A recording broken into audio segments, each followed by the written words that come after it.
E aí, pessoal, beleza? Meu nome é Luciana, sou professora de atualidades, geografia e história aqui de Campo Grande, Mato Grosso do Sul. O tema desse vídeo, tá, vai ser sobre a crise de 1929 e a crise de 2008. Por que eu resolvi falar sobre isso?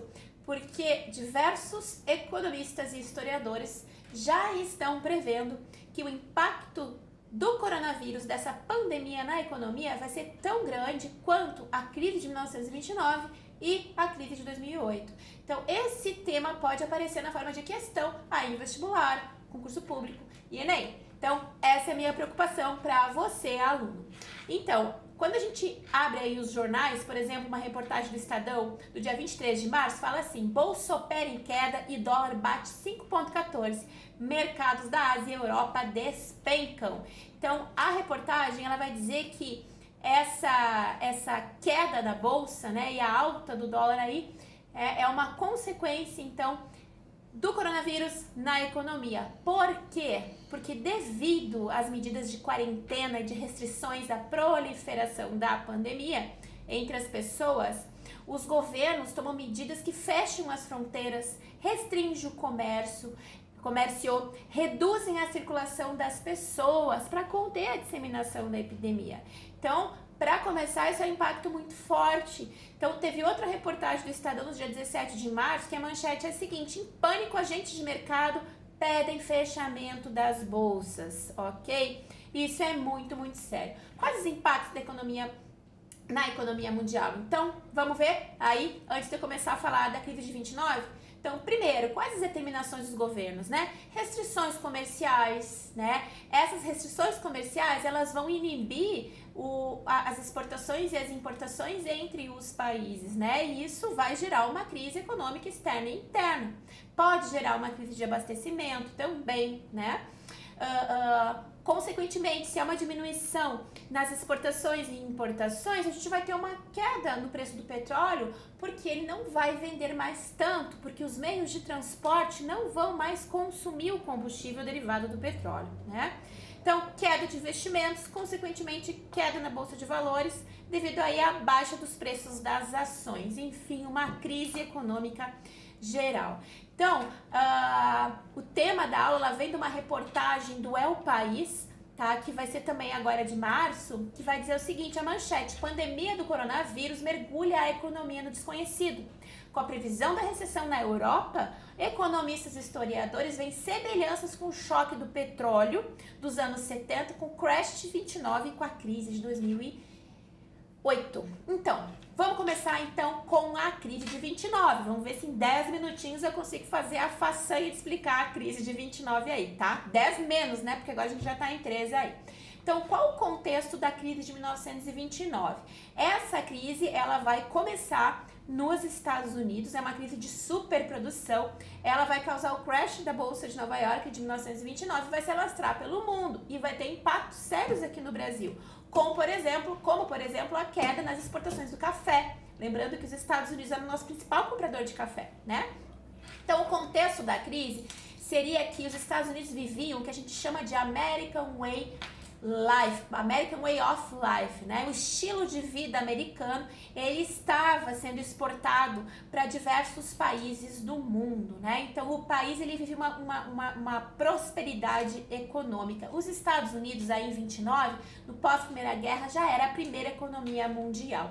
Então, aí o governo, ele vai ampliar o crédito para aumentar o consumo. Nesse sentido, vão surgir novas empresas, né? E muita especulação, porque a gente vai ter muitos investidores investindo em ação dessas empresas, dessas indústrias, em fazendas, né? E vão investir na bolsa. Bom, o que vai acontecer nesse sentido? Os Estados Unidos, eles exportaram muito para a Europa durante a Primeira Guerra, né? Então, eles já tinham um valor X, aí uma quantidade X de produtos, né, a serem produzidos para serem vendidos. Depois a Europa se reconstrói e vai deixar de comprar esses produtos dos Estados Unidos. E aí o que acontece?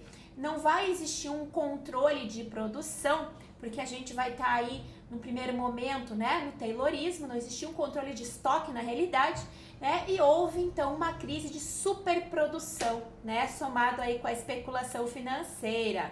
Então olha só, por quê? Se investia muito em ações porque o troço estava vendendo muito, de repente a Europa deixa de comprar, as vendas vão se reduzir, a produção vai continuar imensa, né? E o que vai acontecer? Muito produto estocado, a gente vai ter que baixar o preço dos produtos para poder vender. Bom, então o que vai acontecer? Vai haver uma estagnação nesse mercado econômico, as pessoas vão deixar de comprar dentro dos Estados Unidos, devido aí, lógico, à queda de exportações, né, dos Estados Unidos. Bom, havia, como eu falei, um grande fluxo de venda nessas ações. Se não está vendendo, né, as pessoas vão começar a deixar de comprar ações e querer vender as ações que já compraram, porque elas vão começar a entrar em baixa, porque as empresas, essas ações elas vão desvalorizar devido aí à queda do consumo e a desvalorização das empresas. O que vai acontecer? Por fim, um colapso. A Bolsa de Nova York vai quebrar, né? Porque o preço das ações vão cair tanto, né, que a bolsa acaba entrando em crash, tá? Quais as consequências? Desemprego generalizado, as pessoas sem salário, as pessoas não consomem, as indústrias vão começar a falir, as fazendas também, né? Muitas demissões. Vai haver uma redução drástica da produção. Esse contexto todo ele vai impactar tanto a nível mundial que ele vai ter como consequência também o fortalecimento do nazifascismo lá na Europa, tá? Quais as soluções encontradas? Então, o Franklin Roosevelt, que era o presidente dos Estados Unidos no período, ele vai criar a medida do New Deal. O que é isso? Ele vai promover uma ajuda, né, do Estado interferindo na economia, porque vamos lembrar, até a crise de 29, o que proliferava, qual era o sistema econômico? Era o liberalismo econômico, a não interferência do Estado na economia. E aqui com a crise, o sistema liberal vai começar a ser questionado, né? Até que ponto o Estado não deve interferir na economia. Então, quais são essas medidas do New Deal, né? Então, o Roosevelt vai promover obras públicas para empregar as pessoas, vai criar benefícios sociais para tentar fazer as pessoas ficarem com mais capital e começar a consumir, como o salário mínimo, vai criar o seguro-desemprego, enfim, o Estado vai começar dessa forma a injetar capital na economia, ele vai intervir, né, para evitar também o quê? A queda de preços e controlar a produção. Então, a gente vai ter o liberalismo questionado, e em seguida a gente vem com o keynesianismo, né? E em seguida a gente vem com o neoliberalismo aí com a Margaret Thatcher aí no final da década de 80, ok? E essa aí foi a crise de 29, tá? Agora a gente vai começar a falar da crise de 2008. Essa crise, o que causou ela foi uma bolha imobiliária lá nos Estados Unidos, que foi causada pelo aumento dos valores imobiliários, que não foi acompanhado por um aumento da renda das pessoas. O que acontece? Isso vai vir na década de 90 já, antes de 2008, né? Os bancos eles vão começar a oferecer empréstimos para as pessoas a juros baixos, né? E as pessoas elas tinham aquela questão da hipoteca, elas vão deixar um imóvel, elas vão deixar um imóvel então hipotecado como garantia deste empréstimo. Isso é um empréstimo de alto risco, né? Então os bancos o que vai acontecer? Eles vão emprestar dinheiro a juro baixo, a população vai começar a financiar imóvel, e isso vai começar a aumentar a procura de imóvel entre as pessoas. Os preços dos imóveis foram subindo, né? Consequentemente, os bancos aos poucos vão começando com o tempo a aumentar a taxa de juros, as pessoas têm que pagar mais juros pelo valor do empréstimo e as pessoas não vão conseguir pagar, né? O salário não vai acompanhar, tá?